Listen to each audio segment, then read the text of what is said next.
filosofía, creía que la filosofía era sobre todo una lectura rigurosa del texto.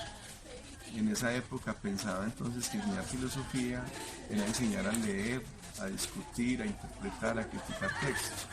Y en esa época entendía el rigor filosófico como el cuidado y la fidelidad con los textos que uno leía.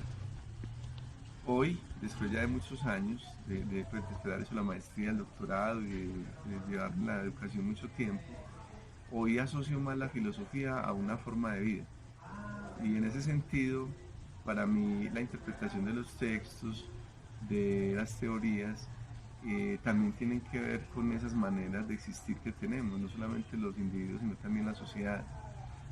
En ese sentido, para mí hoy, por ejemplo, no es tan prioritario cumplir un programa a cabalidad. Es decir, hoy en día no me preocupa tanto que el currículo o el plan de estudios, el programa que hacemos, en este caso pues en la universidad cada semestre, ya no me angustia tanto que de pronto no alcancemos a leer todos los textos que nos hayamos propuesto leer.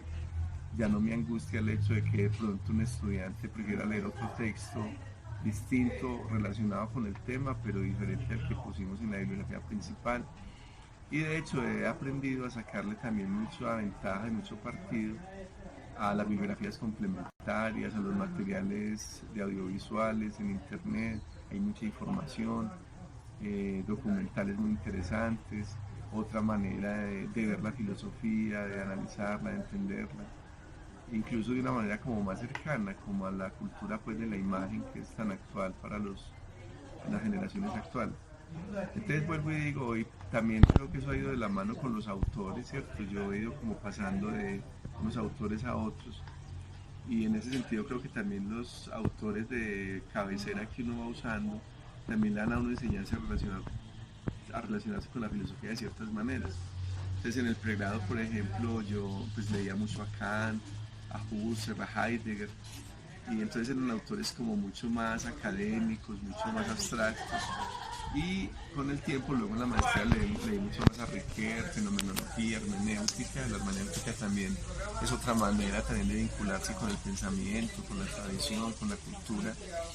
Y en el doctorado trabajé a Foucault, entonces también es un autor, Foucault, que a uno le hace pensar también la filosofía en relación con lo social, con la política, con la economía, con la crítica. Y en ese sentido creo con la vida, ¿no? La vida misma.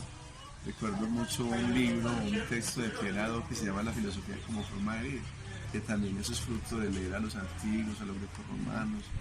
Entonces creo que los profesores de filosofía, cuando enseñamos filosofía, lo hacemos también de unas maneras muy influenciadas por los autores que leemos, ¿cierto? Por esas concepciones de los autores de nuestras preferencias.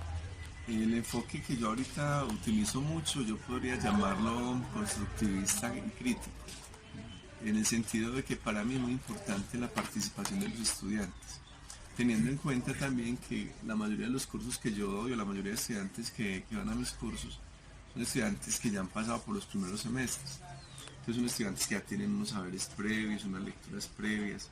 Entonces a mí me parece que también el estilo, el método que yo uso ahora, enseñanza, tiene que ver mucho, por un lado, con reconocer los saberes previos de los estudiantes, la capacidad de los estudiantes de buscar, de indagar, de seleccionar información, la habilidad que tienen los estudiantes para moverse en internet, para usar cibergrafía, para buscar documentales, que para mí también es un apoyo muy importante, ¿cierto? Para mí el hecho de que los estudiantes jóvenes o estas generaciones más jóvenes tengan una habilidad muy desarrollada con la tecnología, también a mí me gusta apoyarme en eso, porque yo no soy tan tecnológico y me parece que es también muy importante para... Entonces, incentivo mucho la búsqueda, ¿cierto? Los trabajos que yo sugiero siempre son trabajos que los que el estudiante participe, ¿cierto? Incluso una exposición, que el estudiante pueda buscar bibliografía complementaria, que pueda buscar temas que le interesan relacionados pues con el tema obviamente de los cursos o los seminarios, pero dando como cierto margen de movimiento, de libertad en las búsquedas. También incentivo mucho la investigación. Para mí es muy importante que un estudiante en la actualidad no se ciña solamente a lo que el profesor le enseña, sino que él también intente buscar, rastrear información respecto a los temas que le parecen, las preguntas que le parecen más importantes. En ese sentido, me parece a mí que la investigación para mí es un eje central de los cursos, de los seminarios. Y yo trato de incentivar eso en el sentido de que los trabajos finales es libre la elección del tema o del aspecto. La única condición es que sea algo relacionado con el seminario, con los temas del seminario, los autores que estamos trabajando. También incentivo a través de la formulación de proyectos de investigación. Trabajamos entonces mucho los formatos de cómo presentar proyectos de investigación. Ellos tienen libertad, vuelvo y digo, para elegir pues como las preguntas, los problemas centrales que quieren desarrollar. Y hacemos otra cosa, además de las exposiciones, las búsquedas bibliográficas, las reseñas bibliográficas, es también la puesta en común, la socialización. Entonces para mí ese es otro momento muy importante de las clases, porque la verdad no la tiene solo el profesor, ¿cierto? Es decir, yo puedo orientar, guiar, sugerir, criticar, llamar la atención sobre un aspecto, sobre una metodología, sobre un ejercicio, pero también los otros compañeros, los otros estudiantes también han leído muchas cosas, también en sus búsquedas encuentran textos, lecturas que le pueden servir a un compañero. Entonces esa parte de la socialización es muy importante por el lado de que también se socializa el conocimiento, se ponen en común las búsquedas, pero también porque eso incentiva o cultiva algo muy importante en la filosofía, y es la exposición, la expresión de las propias ideas y la defensa de las mismas. Es decir, el debate es inherente al pensamiento filosófico. Entonces, para mí es muy importante esa participación de los estudiantes. Yo creo que un profesor de filosofía, y más en esta época, más con estudiantes de semestres ya avanzados, no debería hacer un curso totalmente magistral, ¿cierto? Es decir, hablar 4 horas o 2 horas, dependiendo del horario del curso. Solamente él. Yo creo que hoy en día es muy importante esa discusión en clase, que el profesor dé la posibilidad, abra el curso para que los estudiantes puedan debatir, opinar, contrapreguntar, argumentar. Obviamente el formato que da la universidad es un formato general para todos los cursos, incluso de pregrado y de posgrado. Entonces es un formato que ya estandarizado, ¿no? Sí. Donde aparece pues el título, los datos formales del curso, su descripción general, los objetivos, las unidades, el contenido, la metodología, bueno, la metodología no tanto, pero la bibliografía, etcétera. Pero bueno, más allá del formato, me parece que también en un enfoque constructivista, un experimento, por ejemplo, didáctico, diría yo, que estoy haciendo este semestre. Experiencial. Sí, como una experiencia que estoy tratando como de ensayar en los cursos, ha sido también como abrir un poco la búsqueda de la bibliografía a los estudiantes, o sea, que los estudiantes también puedan buscar bibliografía que se use en los cursos. Creo que eso también, hasta ahora creo que ha dado un buen resultado, porque yo siento que nos alimentamos todos también de las búsquedas que hacemos y sometemos esos textos también a discusión, a debate, ¿no? Bueno, la siguiente pregunta es: ¿qué competencias pretende desarrollar a partir de esos formatos? Sí, yo pienso, últimamente está leyendo mucho a Deleuze, y yo creo que él tiene razón cuando dice que en gran medida lo que hace la filosofía es construir conceptos. Pero yo creo que eso se puede como desplegar un poquito en el sentido también del aula, del trabajo en las clases, y es porque construir conceptos finalmente es devenir un cierto pensamiento, ¿cierto? Es convertir la experiencia, incluso las emociones, las preguntas, las inquietudes, las molestias, las indignaciones, las pasiones por conocer, por saber, es también convertirlas en argumentos, en conceptos, en razones. Es un poco como un trabajo de explicitación. Entonces, para mí es muy importante desarrollar con los estudiantes esa habilidad de explicitar las intuiciones, las hipótesis, las creencias, para analizarlas, cuestionarlas, criticarlas. Y en ese sentido, un texto puede ser cualquier discurso, no solamente los textos escritos que leemos, los artículos, los libros, sino también los documentales, los audiovisuales, y por supuesto también las creencias, ¿cierto? Las convicciones que nosotros traemos a las clases y que muchas veces no son explícitas, ¿cierto? Muchas veces una opinión de un estudiante puede estar cargada de su tradición cristiana, por ejemplo. o de su tradición familiar, ¿cierto? Entonces es muy importante para mí hacerles preguntas a los estudiantes y que entre ellos mismos hagan preguntas que faciliten, incentiven y posibiliten la explicitación del propio pensamiento, ¿cierto? Que a veces, digo yo que uno de los problemas también con la cultura y en la filosofía tiene que ver sobre todo con ser capaces de partir de un saber previo, de unas creencias, de unas opiniones, de unas consideraciones, unas convicciones y ponerlas a la luz de la discusión, ¿cierto? De la autocrítica, la crítica de los otros. Creo que es de lo más difícil también, entonces en ese sentido también para mí una competencia muy importante, una habilidad, sería el diálogo, la discusión, el debate, porque el diálogo y el debate lo llevan a uno y a los estudiantes también a salir, a abrirse un poco, a salir de su zona de confort ideológica, ¿cierto? De sus propias creencias, de sus propias ideas, y eso es de lo más difícil porque ahí es donde a uno le toca entender los pensamientos diferentes, pensar de otro modo, el vivir de otro modo, y creo que eso tiene que pasar por uno también, por la experiencia de desprenderse un poco del propio narcisismo, del propio ego, que a veces somos muy aferrados a las propias ideas. Bueno, y también en consonancia con esto, una competencia que es propiamente ya más profesional también de la filosofía, obviamente es muy importante la escritura, ¿cierto? Porque uno, en la oralidad, claro, uno puede hacer debates, diálogos, discusiones, pero la escritura es fundamental también como una competencia filosófica. Ahí se pone en juego la argumentación, el cuidado también mayor con el lenguaje, ¿cierto? En la oralidad uno puede devolverse, puede arrepentirse, puede cambiar de opinión más fácilmente. En la escritura, en cambio, hay una dimensión como de la fijación del pensamiento a través de la escritura. Entonces eso lleva a que la escritura lo comprometa más a uno como pensador, ¿cierto? La escritura no se puede deshacer tan fácilmente como la oralidad, a no ser pues que la oralidad sea grabada, ¿no? A través de una cámara, de un celular. Pero digo que la escritura pues para la filosofía y para el pensamiento mismo, ¿cierto? Es un ejercicio supremamente fundamental también para organizar las ideas, expresarlas con más coherencia, incluso para uno mismo tomar distancia de lo que uno está diciendo y ser capaz también de corregir lo que uno mismo dice. Profe, ¿qué estrategias de aprendizaje y enseñanza emplea para la ejecución de su propuesta académica? Pues varias, ¿no? Ya he mencionado algunas, pero por ejemplo usamos un formato guía de formulación de proyectos de investigación, uso también a veces la posibilidad de que los estudiantes hagan sus trabajos finales como artículos, entonces usamos esquemas o formatos de revistas, de filosofía básicamente, con sus apartados pues y su estructura típica. También uso mucho los documentales, los videos, el material audiovisual, la cibergrafía. Creo que eso es muy importante. Tenga mucho en cuenta la tecnología. Sí, sí, porque me parece que sobre todo la generación, bueno, y es un recurso que todos tenemos ahora, que ahorita pienso yo que es más difícil seleccionar la información que encontrarla.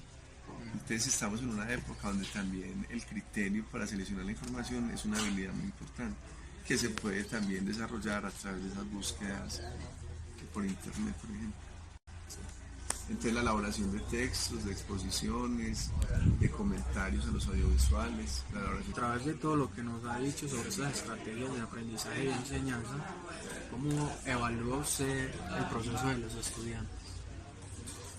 Sí, yo creo que los estudiantes, lo más importante para mí, que ha sido algo exitoso en la metodología que yo trato de utilizar, es que yo pienso que cuando un estudiante se interesa, se conecta, se motiva con un problema, un tema de los que se ven en el curso del seminario, el proceso de enseñanza-aprendizaje es mucho más fluido. O sea, el estudiante no se siente tanto como en una lógica del deber o de la obligación, sino en una lógica del interés, de la pasión, del deseo. Y en ese sentido, cuando se logra hacer esa conexión, ese clic entre los temas o los problemas del curso, el seminario, los debates y los intereses de cada estudiante, me parece a mí que también fluye más fácilmente el proceso pedagógico, didáctico. Ahora bien, pienso yo que hay dificultades, como en todo. Yo diría que algunas de ellas es, por ejemplo, a veces las dificultades dependiendo del lugar donde la gente vive. Por ejemplo, en estos días una estudiante me dijo que en su casa no había internet. ¿cierto? Viene una vereda, una zona rural donde ya los puntos de conexión están copados, entonces es más difícil para ella acceder a cierta información, a trabajar en la casa, por ejemplo. También a veces hay dificultades de tiempo, hay estudiantes que trabajan, entonces claro, obviamente el tiempo para leer es mucho menor. A veces hay estudiantes de la Universidad de Antioquia en particular que tienen muchos problemas económicos, entonces que hay dificultades para el transporte, para las fotocopias, en fin, creo que hay dificultades también como contextuales, circunstanciales. Pero en general yo evaluaría, pues este semestre en particular estoy muy contento con todos los cursos que estoy dando y creo que tiene que ver con eso, con el hecho de que yo he como ido dándole, he ido aprendiendo que lo importante es darle prioridad a ese clic, a esa conexión entre el interés del estudiante y los temas y problemas y textos que trabajamos en los cursos. Y en ese sentido, a mí no me angustia demasiado si los estudiantes no leen todo el material que teníamos en el curso, sino que me interesa más es que el estudiante pueda apasionarse con un tema, un problema, un autor, un texto, y él mismo también vaya como desarrollando sus lecturas y sus búsquedas. Y en ese sentido me parece a mí que hay una idea de Heidegger muy bonita sobre la educación. Es algo así, una frase de él, no sé si la estoy tergiversando, pero dice más o menos que sugerir es el gran arte de enseñar. Entonces creo que los profesores tenemos esa gran responsabilidad. ¿Qué dificultades se encuentra en su trabajo y su desempeño académico? Ok, yo diría que son dificultades como muy generales de las instituciones en Colombia, del contexto neoliberal de todos los países ahorita del mundo y tiene que ver con los recursos para la educación, es decir, uno siente que en la universidad pública, a pesar de que el gobierno invierte, hay becas, muchos estudiantes aquí en la Universidad de Antioquia pagan un semestre muy pues simbólico prácticamente, 1.000 pesos de matrícula, en fin. A pesar de esos apoyos, uno siente que de todas maneras la universidad, por ejemplo, necesitaría más recursos para la investigación, por ejemplo. O sea, uno intenta incentivar los cursos de la investigación, pero becas, por ejemplo, para Para que financiar el proyectos de estudiante investigación, desarrolle más esa investigación. exacto, son muy limitadas, ¿cierto? Becas de posgrado también son muy limitadas. Entonces muchos de nuestros estudiantes que les gusta investigar, que se enamoran de la carrera, de la profesión y que quieren seguir estudiando por su situación económica, pues es muy difícil. Entonces también la situación laboral es una dificultad muy fuerte, entonces muchos estudiantes pues tienen como esa gran... Por lo visto en la entrevista, el profesor no enfoca toda su labor educativa en clase, pero puede encontrar que el profe retoma la filosofía como una forma de vida, a lo que Klasky dirá que la filosofía en la educación es una función social e integrante. Acerca de la concepción de filosofía, su enseñanza y su finalidad, el enfoque del profesor Lenis en el que la filosofía es una forma de vida, donde también se debe conocer los saberes previos del estudiante, su contexto y creencias. Este enfoque el profesor lo llama constructivista crítico, en el sentido de que se incentiva mucho la búsqueda individual del estudiante sobre sus intereses con la condición que se relacione con los temas que se trabajan en los seminarios o los cursos, a lo que se parece un poco la propuesta de Klasky, donde la clase es vista como un proceso social. En ella se encuentran las biografías de los profesores y estudiantes, así como las condiciones del contexto como modeladoras del encuentro, donde las preguntas del didacta y el interés de los estudiantes hacen que los contenidos de la clase devengan tema con carácter formativo. En ese sentido, el enfoque constructivista crítico, teniendo en cuenta los contextos sobre los cuales los estudiantes configuran su formación de pensamientos, creencias e ideas, lo que se trata es de encontrar un bucle o formas en las que el sujeto se vea violentado o por otro lado, sobre la clase que se abre a una discusión democrática que busca negar todo tipo de condiciones injustas e indeseables de la sociedad imperante y lucha contra toda forma de opresión social que impida la felicidad, la libertad y el orden racional de la sociedad. El profesor Lenis retoma una definición de Deleuze sobre la filosofía capaz de construir conceptos, pero se despliega en el sentido de las discusiones en clase, en el que el estudiante comparte sus creencias, los contextos en los que viven, sus ideas y sus convicciones. En cuanto a Clarke, retomando a Brunner, en el que el proceso de aprendizaje se entiende como una confrontación con la realidad y una adquisición de esta. Esto sirve de ayuda para la revolución y transformación de paradigmas, a lo que el profesor Lenis dice es sacar al estudiante de su zona de confort e ideologías. De acuerdo con esto, Clarke en sentido constructivista se refiere a la relación de la didáctica con la praxis, más continua y al interés por la realización. La configuración y los cambios de esta va más allá de la demanda de aclaración de la conciencia práctica sobre las condiciones, las posibilidades y límites del actuar pedagógico, e incluye las anticipaciones de la teoría, los modelos para una praxis posible. Los contextos esenciales para una praxis escolar y una enseñanza de corte democrático, así como para nuevas maneras de correlación, praxis y teorías. Siguiendo ese enfoque, el profesor Lenis tiene mucho en cuenta la teoría que él pone en los cursos, pero lo que le interesa es que los estudiantes busquen otras formas de leer, es decir, textos, elementos audiovisuales, nuevos conceptos que en el curso no se ven, pero que el estudiante le interese y lo pueda llevar a cabo o compartir de una forma más amena en las clases, es decir, que lo pueda llevar a la práctica. La propuesta de Klasky dice que el aprendizaje requiere de unas condiciones en el proceso de enseñanza, una propuesta didáctica partiendo del desarrollo psicomotor, cognitivo, estético, social y moral, de los intereses y del modo en que manejan los estudiantes las situaciones en general. En ese sentido, se parece un poco al enfoque del profesor Lenis, cuando dice que en el proceso de aprendizaje lo más importante es la lógica, el interés, de la pasión y el deseo, donde mientras que él está para sugerir respuestas como gran arte de enseñar. En este sentido, Klasky también dirá que la cuestión no es hacer referencia a los contenidos, sino a los contextos del estudiante y a los problemas del mundo contemporáneo, en el que los contenidos dependen del ámbito formativo.